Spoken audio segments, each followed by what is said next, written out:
Big boss ಮನೆಗೆ ಮಾಜಿ ಸ್ಪರ್ಧಿಗಳು ಬಂದ್ಮೇಲೆ ಕಂಪ್ಲೀಟ್ ಎಪಿಸೋಡ್ಸ್ ಗಿಲ್ಲಿ ವರ್ಸಸ್ ಮಾಜಿ ಸ್ಪರ್ಧಿಗಳು ಅನ್ನೋ ಹಾಗಾಗಿದೆ. ಗಿಲ್ಲಿಯನ್ನ ಅದೆಷ್ಟು ಕುಗ್ಗಿಸೋಕೆ ಸಾಧ್ಯನೋ ಅಷ್ಟೂ ಪ್ರಯತ್ನವನ್ನ ಮಾಜಿ ಸ್ಪರ್ಧಿಗಳು ಮಾಡ್ತಾ ಇದ್ದಾರೆ. ಆದ್ರೆ ಗಿಲ್ಲಿ ಮಾತ್ರ ಅವರನ್ನ ತಮ್ಮದೇ ರೀತಿಯಲ್ಲಿ ಎದುರಿಸ್ತಾ ಇದ್ದಾನೆ.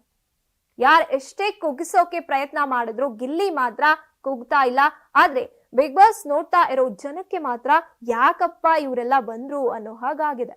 ಅತಿಥಿಯಾಗಿ ಬಂದಂತ ಸ್ಪರ್ಧಿಗಳು, ಅದರಲ್ಲೂ ರಜತ್ ಹಾಗೇನೆ ಉಗ್ರಂ ಮಂಜು, ತಾವೆಲ್ಲ ಯುದ್ಧಕ್ಕೆ ಬಂದಿದೀವಿ ಅನ್ನೋ ಫೀಲಿಂಗ್ ನಲ್ಲಿ ಇದ್ದಾರೆ. ಅವ್ರ ಉದ್ದೇಶ ಏನು ಅನ್ನೋದೇ ಗೊತ್ತಾಗ್ತಾ ಇಲ್ಲ. ಅತಿಥಿಯಾಗಿ ಯಾರೋ ಒಬ್ರು ಬಂದ್ರು ಅಂದಾಗ ಅಲ್ಲಿರೋರಲ್ಲಿ ಹೊಸ ಹುರುಪು ಹುಮ್ಮಸ್ಸು ಬರ್ಬೇಕಾಗಿತ್ತು. ಆದ್ರೆ ಅಲ್ಲಿರೋ ಸ್ಪರ್ಧಿಗಳಿಗೆ ಇವ್ರು ಯಾಕಪ್ಪ ಬಂದ್ರು, ಅದ್ ಯಾವಾಗ ತೊಲಗ್ತಾರೋ ಅನ್ನೋ ಹಾಗಾಗಿದೆ.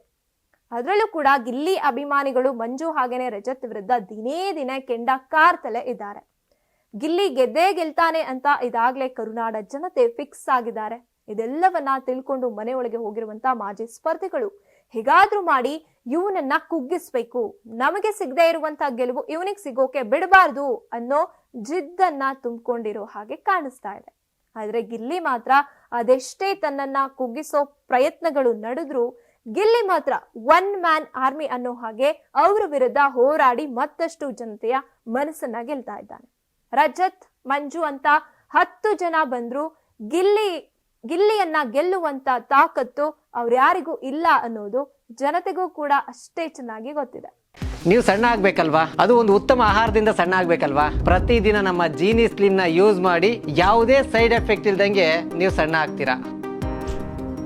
ನಿಮಗೆ ಮಾಧ್ಯಮದಲ್ಲಿ ಕೆಲಸ ಮಾಡುವ ಆಸಕ್ತಿ ಇದೆಯಾ? ಹಾಗಾದ್ರೆ ಕರ್ನಾಟಕ ಟಿವಿ ಡಿಜಿಟಲ್ ಮೀಡಿಯಾದಲ್ಲಿದೆ ನಿಮಗೆ ಒಳ್ಳೆಯ ಅವಕಾಶ. ಆಯ್ಕೆಯಾದವರಿಗೆ ಉಚಿತ ತರಬೇತಿ ಕೊಡ್ತೀವಿ. ತರಬೇತಿ ನಂತರ ಕೆಲಸ ಮಾಡುವ ಅವಕಾಶನೂ ಕೊಡ್ತೀವಿ. ಈ ಕೂಡಲೇ ನಿಮ್ಮ ಮಾಹಿತಿಯನ್ನ ಮೇಲ್ ಮಾಡಿ.